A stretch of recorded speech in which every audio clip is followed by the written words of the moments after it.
It was supposed to be just another family dinner. Until my sister walked in, holding his hand and said, "This is him."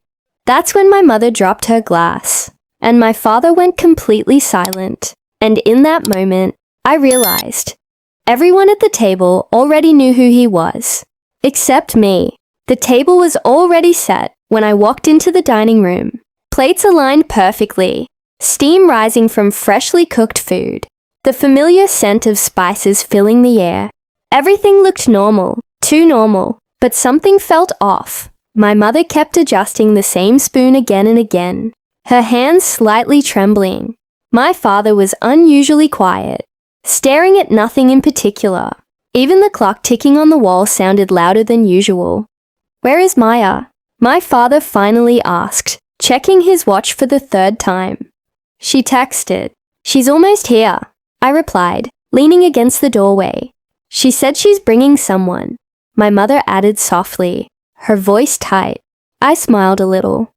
"Yeah, her boyfriend. Relax, it's not a big deal," but she didn't smile back. Before I could ask, the front door creaked open. Footsteps. Maya's voice, light and cheerful. "We're here." She walked into the dining room, glowing in a way I hadn't seen in a long time. But what caught my attention wasn't her. It was the man standing beside her. He looked ordinary, mid-20s, calm face, dark eyes, simple clothes. Nothing about him stood out at first glance. But then, my mother dropped her glass. It shattered against the floor, the sharp sound cutting through the silence like a blade. "Ma!" I rushed forward, but she didn't respond. Her eyes were locked on him. Not curious, not surprised, terrified. Maya frowned slightly. "Mom, what happened?" No answer. My father slowly stood up, his expression colder than I'd ever seen. Maya hesitated, then forced a small smile. Everyone, this is Arham." The man stepped forward politely. "Assalamu alaikum." Silence. Heavy, suffocating silence. I cleared my throat awkwardly. "Wa alaikum salam." Still, no one else spoke. Arham's eyes moved across the room, carefully observing each of us. When his gaze met my father's, something unspoken passed between them. Tense. Dark. "Sit," my father finally said. It wasn't an invitation. It was a command. We all took our seats. The sound of chairs scraping the floor echoed unnaturally loud.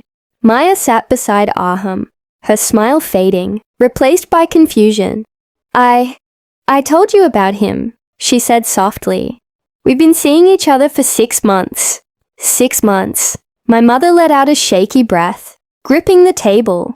6 months, she repeated under her breath. Arham remained calm. Too calm. "I wanted to meet all of you earlier," he said politely, but Maya thought it would be better to wait. "That was a mistake," my father said sharply. Maya blinked. "Dad." I had never seen him like this. His eyes weren't just angry. They were filled with something deeper, fear. And suddenly, I felt it too. "What's going on?" I asked. "Why is everyone acting so weird?" Arham spoke. "I think they recognize me." The words hit the room like a bomb. Maya turned to him. "Recognize you? What does that mean?" My mother whispered. "No, it can't be." My father's jaw tightened. "This is not possible." I felt my heartbeat rising. "Recognize him from where?" Arham leaned back, expression unreadable. "That's a good question." My father slammed his hand on the table. "Enough. You need to leave," he said, voice low but firm. Maya's eyes widened. "What? No, you can't just..." I said leave. Arham didn't move. Instead, he smiled. Not friendly, knowing. "I was wondering how long it would take," he said quietly. My blood ran cold. "Take for what?" I asked. No answer. My mother suddenly stood up, chair falling back. "He shouldn't be here. He shouldn't even exist." "Ma," Maya cried. "What are you talking about?"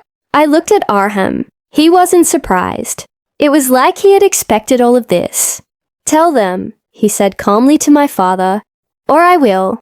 My father sat back, defeated. There was an accident, he said slowly. What accident? I asked. It was years ago, he continued. Before you were old enough to remember.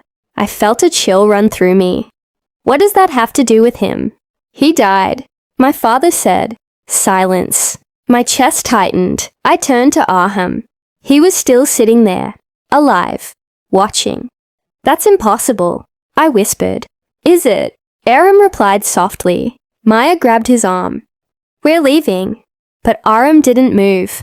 I think you deserve to know the truth, he said gently. You never told them, did you? My parents couldn't answer. In that moment, I realized this wasn't just about him. It was something they had been hiding for years. Something dark, something buried. And as Aram leaned forward, voice barely a whisper, I didn't die that night. A chill ran down my spine. Because deep down, I knew this dinner was only the beginning.